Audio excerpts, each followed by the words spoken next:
Guys, Jamshedpur F C Mumbai city F സിയുടെ ഒരു foreign recruitment അക്കാഡമിയൊക്കെ പോലത്തൊക്കെ ആയി മാറുകയാണോ എന്ന് സംശയിക്കേണ്ടിയിരിക്കുന്നു. കാരണം ഇപ്പോൾ ജെറമി മൻസോർ എന്ന് പറയുന്നൊരു താരവുമായിട്ട് കാര്യങ്ങളൊക്കെ എഗ്രി ചെയ്തു എന്നുള്ള കാര്യങ്ങൾ ഇപ്പോൾ മാർക്കസിനെ പോലെയുള്ള റിലയബിൾ ആയിട്ടുള്ള ജേർണലിസ്റ്റ് തന്നെ റിപ്പോർട്ട് ചെയ്യുന്നു എന്ന് ആണ് ആ ഒരു വാർത്ത പുറത്തേക്ക് വരുന്നത്. നമുക്കറിയാം, കഴിഞ്ഞ സീസണിൽ ജംഷഡ്പൂരിലെ ഒരു ഇമ്പോർട്ടൻറ്റ് പ്ലെയറൊക്കെ തന്നെയായിരുന്നു, ഒരു ക്രിയേറ്റീവ് പ്ലെയറാണ്. അതുപോലെ തന്നെ നല്ല സെറ്റ് പീസ് സ്പെഷ്യലിസ്റ്റാണ്. സ്റ്റിൽ 32 ഇയേഴ്സേ ഉള്ളൂ. ഒരു ഫ്രഞ്ച് മിഡ്ഫീൽഡറായിട്ടുള്ള താരമാണ്. ഞാൻ ആദ്യം പറഞ്ഞ കാര്യം പറയാനുള്ളൊരു പ്രധാന റീസൺ, നമുക്കറിയാം ഗ്രെഗ് സ്റ്റുവർട്ട് ഇന്ത്യയിലേക്ക് വരുന്നത് ജംഷഡ്പൂർ എഫ് സിയിലൂടെയാണ്. അദ്ദേഹമാണൊരു പ്രധാന പങ്ക് ആ ഒരു ജംഷഡ്പൂർ എഫ് സി ഷീൽഡ് അടിച്ചതിൽ വഹിച്ച അന്ന് അവരുടെ ഏറ്റവും ഇമ്പോർട്ടൻ്റ് ആയിട്ടുള്ള ഒരു പ്ലെയർ തന്നെയായിരുന്നു. അപ്പം കഴിഞ്ഞ സീസണിൽ ജംഷഡ്പൂരിൻ്റെ വളരെ പ്രധാനപ്പെട്ട താരമായിരുന്ന ഈ ഒരു ജെറമി മൻസോറെ മുംബൈ സിറ്റി എഫ് സി എത്തിക്കുന്നു എന്നുള്ളതാണ് അവരുടെ ഒരു ക്രിയേറ്റീവ് പ്ലെയറുടെ ഒരു റോളിലേക്ക് എന്നുള്ളതാണ്. ഒരു CM എന്ന നിലയിലും AM എന്ന നിലയിലും കളിക്കുന്ന ഒരു പ്ലെയറാണ്. അദ്ദേഹത്തിന് ഇനി മെഡിക്കൽ മാത്രമാണ് പെൻഡിങ്, ബാക്കി കാര്യങ്ങളൊക്കെ എഗ്രി ചെയ്തു എന്നുള്ളതാണ് ഇപ്പോൾ റിപ്പോർട്ട്സ് വരുന്നത്.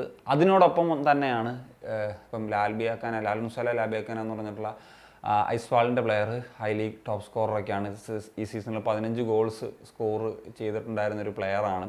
അപ്പോൾ അദ്ദേഹം മോഹൻ ബഗാനിലേക്ക് പോകുമെന്നുള്ള ചില അഭ്യൂഹങ്ങളൊക്കെ ഉണ്ടായിരുന്നു. മാർക്കസ് തന്നെ ഇത് പറയുന്നു, അദ്ദേഹം അതിൽ നിന്ന് മാറുന്നു, അദ്ദേഹം ഐസ്വാളിലേക്ക് തിരിച്ച് മടങ്ങുന്നു എന്നുള്ള കാര്യങ്ങളൊക്കെ വരുന്നു. ഇപ്പം സ്റ്റിൽ 2025 വരെ കോൺട്രാക്റ്റ് ഉള്ള ഒരു പ്ലെയറാണ്. സോ അദ്ദേഹം ആ ഒരു ഡിസിഷൻ കാര്യങ്ങളൊക്കെ എടുക്കുമെന്നുള്ളതാണ്.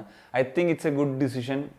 കാരണം മോഹൻ ബഗാൻ ചൂസ് ചെയ്ത് കഴിഞ്ഞാൽ വളരെ ഡിഫിക്കൽട്ടായിരിക്കും ഒരു ഓപ്പർച്യൂണിറ്റി കിട്ടുക എന്നുള്ളത്. കാരണം അവിടെ ഈ പറഞ്ഞ പോലെ ഫോറിൻ സ്ട്രൈക്കേഴ്സ് എന്താണെങ്കിലും സാന്നിധ്യമുണ്ട്.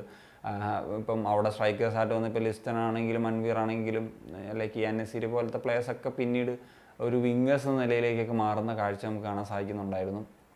അതുകൊണ്ട് തന്നെ അദ്ദേഹം ഓപ്പർച്യൂണിറ്റി കിട്ടുന്നൊരു ക്ലബ്ബ് ചൂസ് ചെയ്യണമെന്ന് തന്നെയാണ്. ഇപ്പം നാഷണൽ കോളപ്പൊക്കെ റീസെൻ്റ്ലി കിട്ടിയിട്ടുണ്ട്. പിന്നെ ഇഞ്ചുറി കാരണമാണ് പോകാൻ പറ്റാതിരുന്നത്. അപ്പം അദ്ദേഹത്തിന് എനിക്ക് തോന്നുന്നത് ഇപ്പോൾ നോർത്ത് ഈസ്റ്റ് യുണൈറ്റഡ് ചൂസ് ചെയ്യാം. അവിടെ ഇപ്പോൾ പാർദിപ് ഉണ്ട്. പക്ഷേ ഒരു ഇന്ത്യൻ പ്ലെയറുമായിട്ടുള്ള ഒരു കോമ്പറ്റീഷനൊക്കെ കൊടുത്തു കഴിഞ്ഞാൽ അത് ഇൻട്രസ്റ്റിംഗ് ആയിരിക്കും രണ്ട് പ്ലെയേഴ്സിനെ സംബന്ധിച്ചിടത്തോളം.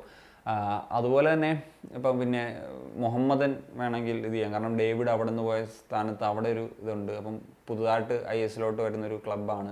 അല്ലെങ്കിൽ പിന്നെ പഞ്ചാബ് പോലത്തെ ക്ലബ്ബ്, അതൊക്കെ ആയിരിക്കും അദ്ദേഹത്തിൻ്റെ ഒരു കരിയറിനെ സംബന്ധിച്ചിടത്തോളം ഒരു ബെസ്റ്റ് ഓപ്ഷൻ എന്ന നിലയിൽ എനിക്ക് തോന്നുന്നത്.